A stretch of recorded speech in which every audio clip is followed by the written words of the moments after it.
एक बस्ती में सारा नामी लड़की रहती है जो बहुत ही बहादुर होती है। एक दिन अपने घर में खेल रही होती है कि उसको एक खत मिलता है जिसमें एक खौफनाक झोंपड़ी का दृश्य होता है जहां तक पहुंचने के लिए सारा को जंगल से गुजरना पड़ेगा। जब सारा जंगल में पहुंचती है तो दरख्त घने होते जाते हैं और हवाएं ठंडी हो जाती हैं। अचानक पूरे जंगल में खौफनाक खामोशी हो जाती है, जैसे जंगल ने अपनी हवाएं बंद कर दी हैं और हर जगह खौफनाक सुकून है। सांसें रोक ली हूं। जैसे ही सारा झोंपड़ी के पास पहुंचती है तो देखती है कि झोंपड़ी इतनी पुरानी है कि उसकी दीवारें जालों और धौल के साथ ढकी हुई हैं। हवाएं तेज हो जाती हैं और सारा को झोंपड़ी के अंदर कोई अजीब सी कुव्वत महसूस होती है। जैसे ही सारा झोंपड़ी के अंदर दाखिल होती है वहां उसे पुरानी चीजें और धूल से भरी तस्वीरें नजर होती हैं। हर तस्वीर के लोग उसे ही घूर रहे होते हैं, जैसे वो उसे ही देख रहे हो। ये सब देख सारा डर जाती है।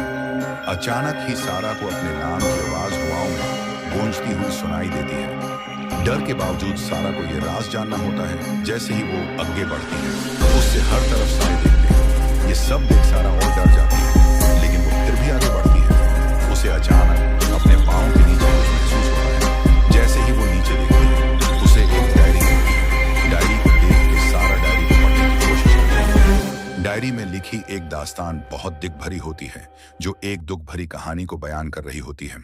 जैसे जैसे सारा डायरी पढ़ती है उसे महसूस होता है कि एक कोई अनजान कुव्वत उसके बहुत करीब है। उसे हवाओं में गुस्से और तकलीफ बड़ी आवाजें सुनाई देती हैं। सारा हौसला जमा करती है और बुलंद आवाज में पूछती है कि तुम क्या चाहते हो। अचानक से कमरा ठंडा हो जाता है और वो कुव्वत सामने आ जाती है। उस कुव्वत का असल राज खुल जाता है। वो है असल में बरी नहीं होती, बल्कि कभी उसे इंसाफ नहीं मिला। वो एक गुलाम रूह थी जो सिर्फ इंसाफ चाहती थी। सारा फैसला करती है कि वो इस रूह की मदद करेगी ताकि उसे सुकून और आजादी मिल जाए। वो डायरी में लिखी हुई एक पुरानी रस्म अदा करती है ताकि उसकी रूह को आजादी मिल जाए। जैसे ही सारा रस्म खत्म करती है रूह का गुस्सा सुकून में तब्दील हो जाता है। वो सारा का शुक्रिया अदा करती है और रोशनी में गायब हो जाती है। सारा झोंपड़ी से बाहर निकलती है और देखती है कि जंगल पहले से खूबसूरत हो गया है। उसे अब वो आवाजें ड्रोनी नहीं लगती, बल्कि एक मीठी याद बन गई थी। सारा वापस लौटकर सारी अपनी कहानी सबको सुनाती है। उसे अब पता चल गया था कि डर को समझ और रहम से जीता जा सकता है। सारा ने सिर्फ एक रूह को सुकून नहीं दिया, बल्कि सबको ये सबक दिया कि हमेशा अपने दिल की सुनो और हौसला रखो।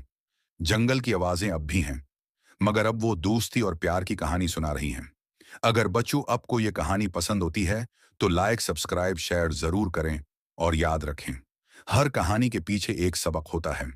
अगली कहानी तक खुदा हाफिज।